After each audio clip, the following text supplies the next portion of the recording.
श्री सद्गुरु महाराज की जय। श्री सद्गुरु महाराज की जय। प्रभु प्रेमियों, सद्गुरु महर्षि में ही परमहंस जी महाराज के सभी प्रवचन उनके आवाज़ में उपलब्ध नहीं है, परंतु पूज्यपाद स्वामी संत सेवी जी महाराज उनके बहुत सारे प्रवचनों को लिपिबद्ध करके महर्षि में ही सत्संग सुधा सागर नामक 2 बृहद ग्रंथों में प्रकाशित करवाए हैं। इन्हीं ग्रंथों से एक प्रवचन का पाठ करके हम आप लोगों को सुनाएंगे। गुरु महाराज के आवाज़ की स्मृति बनी रहे, इसके लिए आइए गुरु महाराज के आवाज़ में उनके प्रवचन का प्रारंभिक अंश सुने।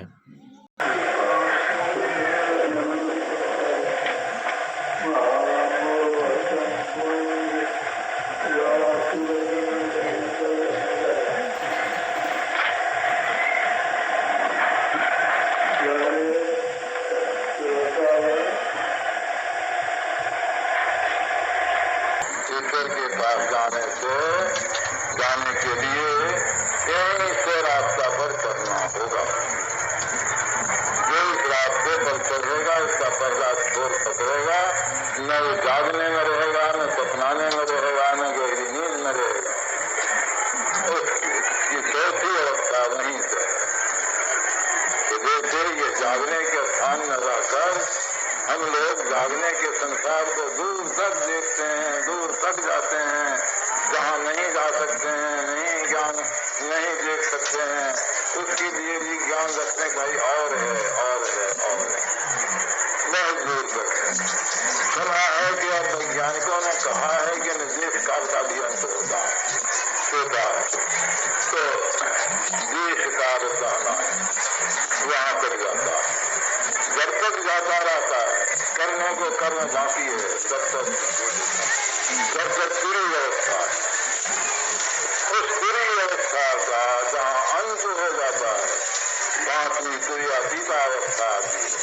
उस तुर्यातीत अवस्था के परे और वही है जो वहीं पर ईश्वर का प्रत्यक्ष यहाँ तक हो गया कि चेतन आवरण जो हल्का आवरण है उससे भी आगे बढ़ गया, केवल आत्मदशा में यह है भक्ति का पूरा रास्ता। और इस रास्ते को चला करके समझने पर 2-3 ही बात, अंधकार, प्रकाश और शब्द। शब्द आरंभ में है, ईश्वर तो लगा हुआ है और उस शब्द को परख जाता है, जबकि अंतर में दूर तक पहुंचता है तो उस शब्द को परख जाता है। उस शब्द को परखा कि काम खत्म हो गया, भारत से लोहा छू गया भारत को, अब लोहा में सरस्वती कंचन भैया छूटा बंधन हो। आज नाम भारत है, मन है मेरा रो, सरस्वती कंचन भैया छूटा बंधन हो। यही बड़ाई शब्द की जैसे सुंदर भाव, बिना शब्द नहीं उभरे कैसा करे भाव। यही शब्द साधन को नाम भजन भी कहते हैं। श्री सद्गुरु महाराज की जय। श्री सद्गुरु महाराज की जय।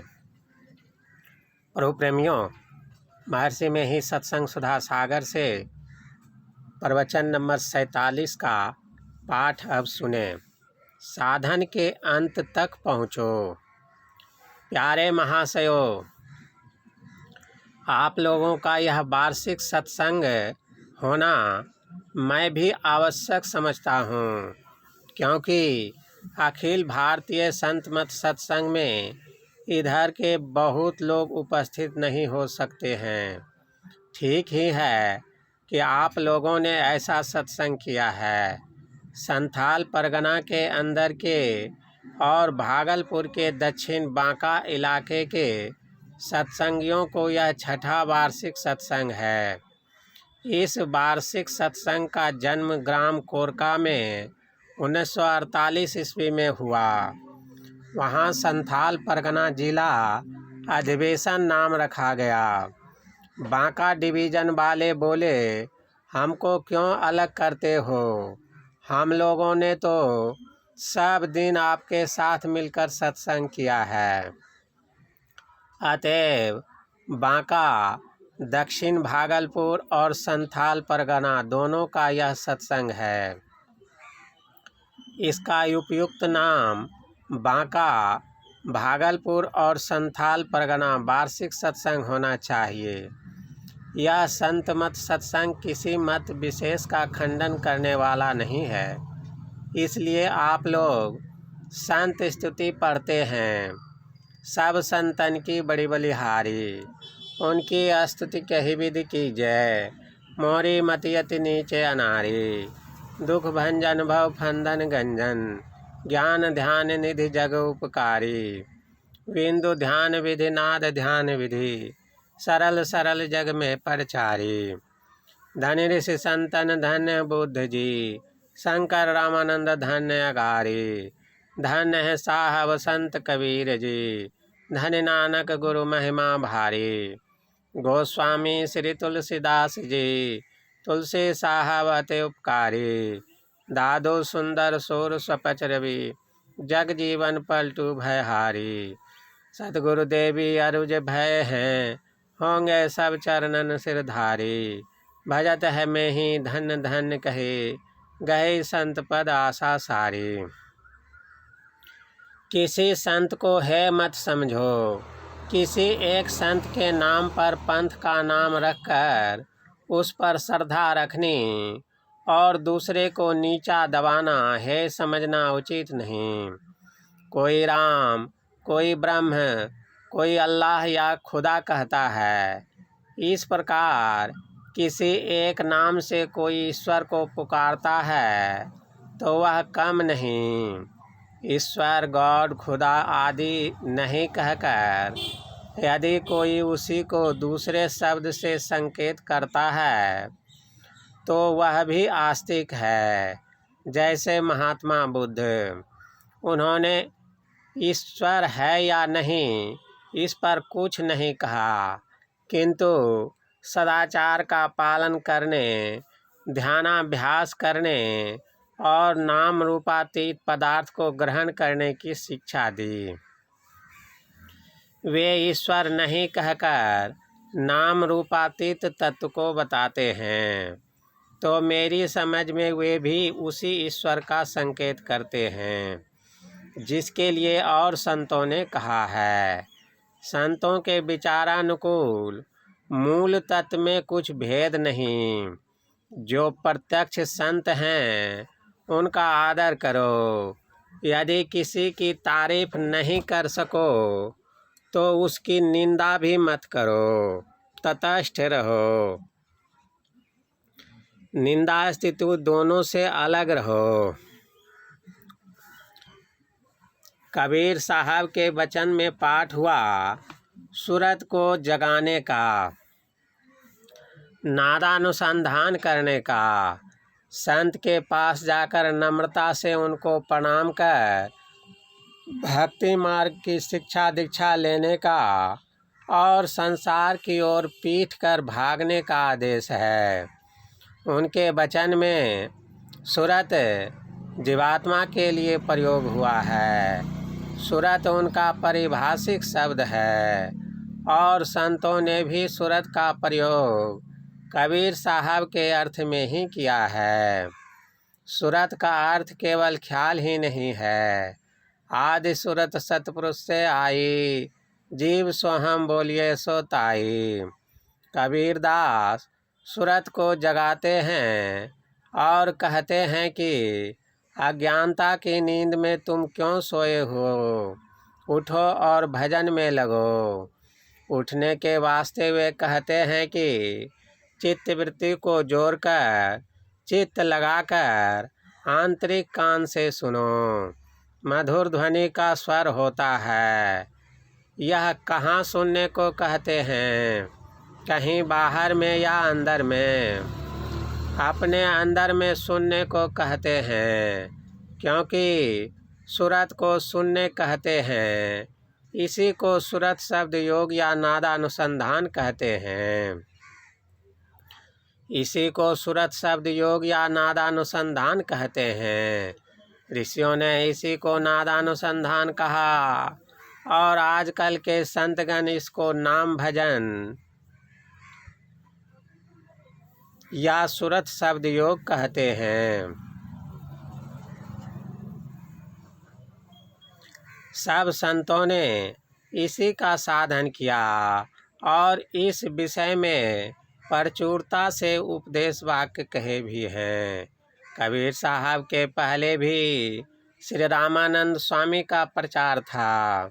श्री रामानंद स्वामी के पहले श्री गोरखनाथ जी का प्रचार था, किंतु उनका प्रचार साथ साथ हठ योग लिए हुआ था। श्री रामानंद स्वामी ने इस नादानुसंधान के द्वारा भगवत भक्ति का प्रचार किया था। श्री गोस्वामी तुलसीदास जी महाराज ने रामायण की चौपाइयों में इस साधन का संकेत किया है। बंदौ राम नाम रघुवर को, हेतु कृषानुभानु हिम कर को, विधि हरिहर में वेद प्राण सो, अगुण अनुपम गुण निधान सो, नाम रूप दुई इस उपाधि, अकथ अनादि सुसामुझि साधि। निर्गुण और अकथ अनादि राम नाम वर्णात्मक नहीं ध्वन्यात्मक ही हो सकता है।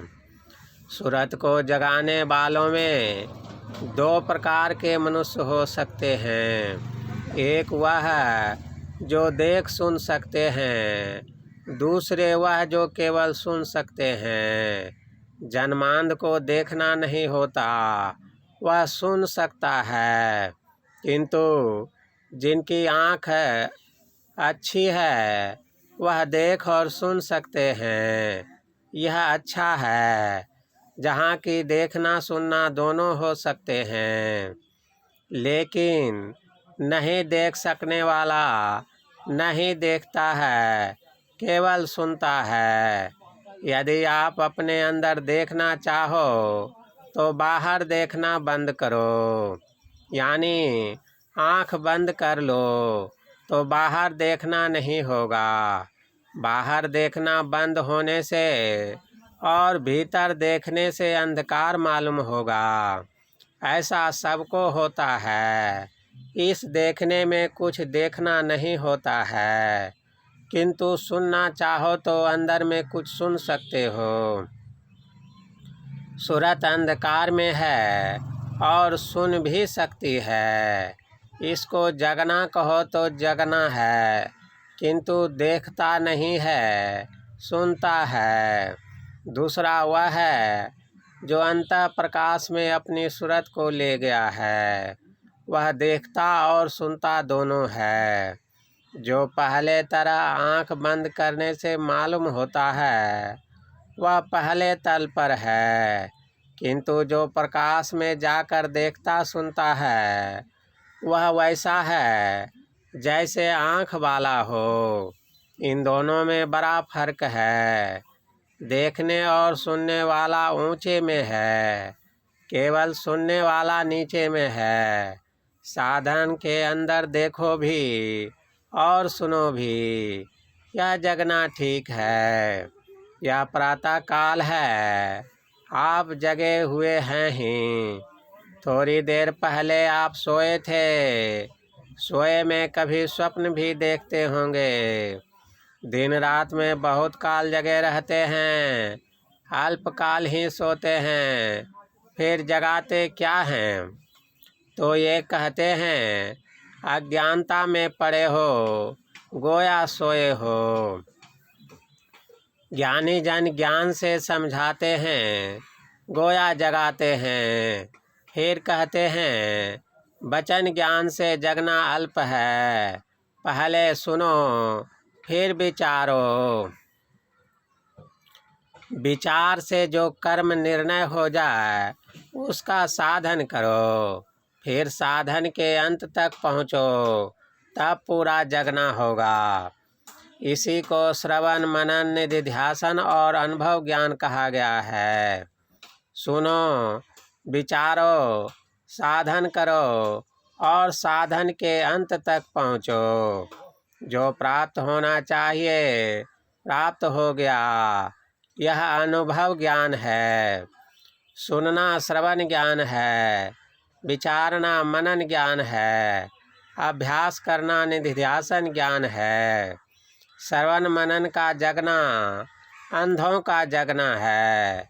जैसे अंधा जगता है किंतु कुछ देखता नहीं है। वाक्य ज्ञान अत्यंत निपुण भव पार न पावै कोई। निष्गृह मध्य दीप की बातें तब निवृत्त नहीं होई। गोस्वामी तुलसीदास जी। अंधकार दूर करने के लिए जो यत्न करना चाहिए करना होगा, तब ठीक जगना होगा। तेल तोल पावक पुट भर धरि बने न दिया प्रकाशत। कहत बनाए दीप की बातें कैसे हो तम नासत। संत सूरदास जी। तात्पर्य कि प्रकाश पाने का जो यत्न है वह करते नहीं, केवल बोलते हैं। इससे प्रकाश नहीं हो सकता। भगवान बुद्ध ने भी कहा, तुम जो अंधकार में पड़े हो प्रदीप की खोज क्यों नहीं करते। और मुक्तिकोपनिषद में श्री राम ने हनुमान जी से अंतर की ज्योति की खोज करने के लिए कहा है। प्रकाश पाने के लिए जो दृष्टि होती है वह साधारण दृष्टि नहीं। साधारणतः 3 अवस्थाओं में जो आते जाते रहते हैं, सो क्यों एक ही जगह में सब समय नहीं रहते हैं।